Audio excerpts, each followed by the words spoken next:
इस कार्ड की एनर्जी ये क्लियरली दिखाती है कि अमाल और तान्या अभी कांटेक्ट में नहीं है और ये डिस्टेंस अमाल के लिए इमोशनली काफी हेवी है।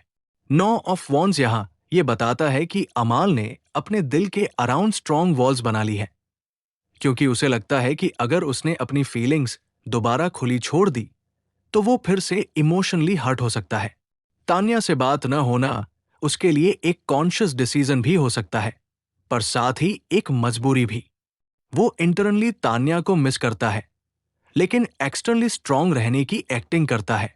इस साइलेंस के बीच अमाल का मन कभी कभी थक जाता है, क्योंकि बिना बात किए, बिना एक्सप्लेनेशन के, बिना क्लोजर के इमोशंस को कैरी करना बहुत ड्रेनिंग होता है। 9 ऑफ वॉन्ड्स ये भी दिखाता है कि अमाल ने ये डिस्टेंस इसलिए बनाया है क्योंकि उसे लगता है कि अभी अगर बात हुई तो पुराने वूंड्स फिर से खुल सकते हैं। तान्या की याद उसके दिमाग में एक बैकग्राउंड नॉइज की तरह चलती रहती है। वो किसी को बताता नहीं, पर जब भी वो अकेला होता है, तान्या के साथ जुड़ी बातें उसके माइंड में रिपीट होती रहती है। ये मिस करना लाउड नहीं है, बल्कि साइलेंट स्ट्रगल जैसा है। कांटेक्ट न होने की वजह से अमाल अपनी फीलिंग्स को सप्रेस कर रहा है और खुद को ये समझा रहा है कि ये डिस्टेंस ही उसकी सेफ्टी है। लेकिन कार्ड ये भी कहता है कि इतनी ज्यादा गार्डिंग के बाद भी तान्या की एनर्जी उसके इमोशनल स्पेस में अभी जिंदा है। 10 ऑफ स्वॉर्ड्स ये कंफर्म करता है कि कांटेक्ट ना होने के पीछे सिर्फ ईगो नहीं, बल्कि गहरा इमोशनल पेन भी है।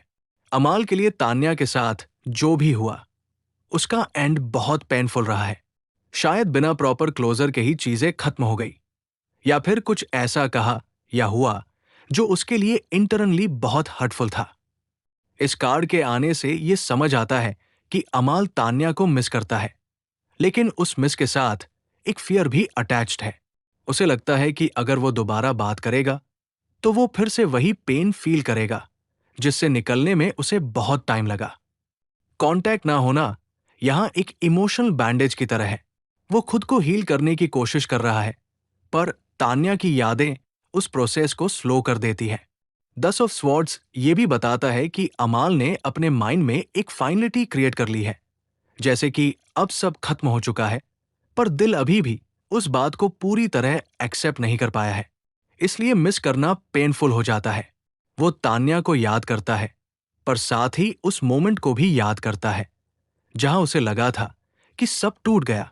कांटेक्ट ना होने की वजह से उसके पास सिर्फ मेमोरीज है, और मेमोरीज अक्सर रियलिटी से ज्यादा हेवी होती है।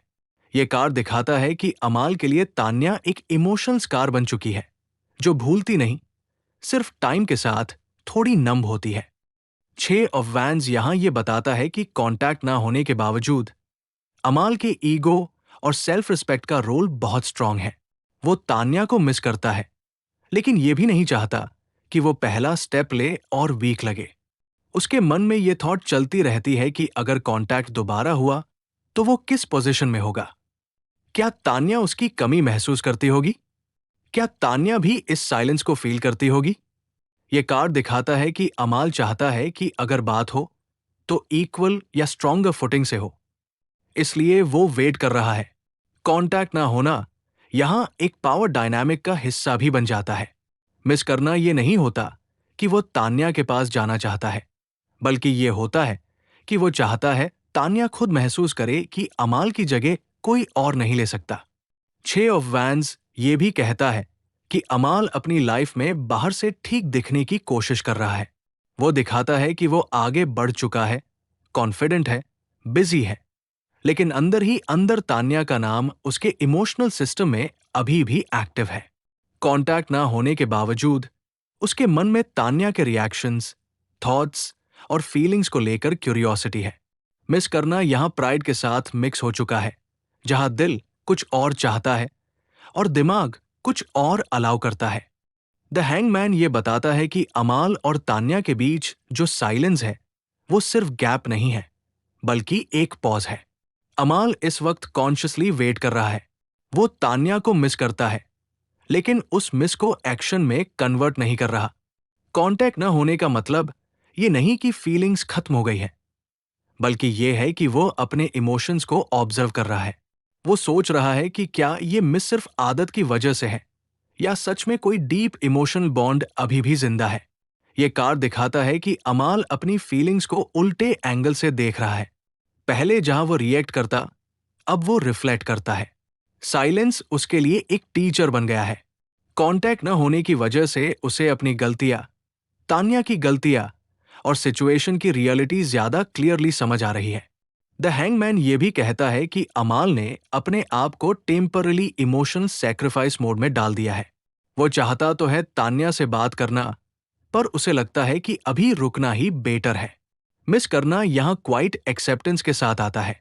वो तान्या को याद करता है, पर उस याद के साथ डेस्परेशन नहीं, बल्कि समझ है। 3 ऑफ वैंड्स ये दिखाता है कि कांटेक्ट न होने के बावजूद अमाल फ्यूचर की तरफ देख रहा है।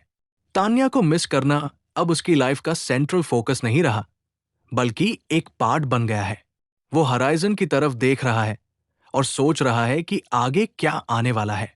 इस कार्ड से ये समझ आता है कि अमाल तान्या को अब पास्ट के एक इंपॉर्टेंट चैप्टर की तरह देखता है। कांटेक्ट न होना उसे ये स्पेस दे रहा है कि वो अपनी ग्रोथ पर फोकस करे। मिस करना यहां स्टक नहीं है। वो तान्या को याद करता है, पर साथ ही ये भी एक्सेप्ट कर रहा है कि लाइफ सिर्फ एक इंसान के अराउंड नहीं रुकती। 3 ऑफ वैंड्स होप और एक्सपांशन का साइन है। शायद फ्यूचर में सर्कमस्टेंसेस अलग हो, शायद बात हो, शायद ना हो, लेकिन अमाल अपने आप को उस पॉसिबिलिटी के लिए ओपन रख रहा है। मिस करना यहां मच्योर हो चुका है। कांटेक्ट न होने के बावजूद वो तान्या के लिए रिस्पेक्ट और इमोशनल स्पेस रखता है। ये कार्ड कहता है कि अमाल तान्या को मिस करता है, पर वो अपनी जर्नी को आगे बढ़ने से रोक नहीं रहा। साइलेंस के बीच भी उसका दिल धीरे धीरे नए पॉसिबिलिटीज की तरफ खुल रहा है। ओवरऑल एनर्जी ये बताती है कि अमाल तान्या को मिस करता है, लेकिन ये फीलिंग बाहर से दिखाई नहीं देती। दोनों कांटेक्ट में नहीं है, इसलिए उसने अपने इमोशंस को कंट्रोल करके रखा है।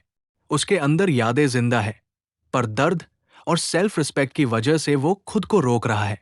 ये मिस करना डेस्परेट नहीं है, बल्कि शांत, मच्योर और अंदर ही अंदर चल रहा है।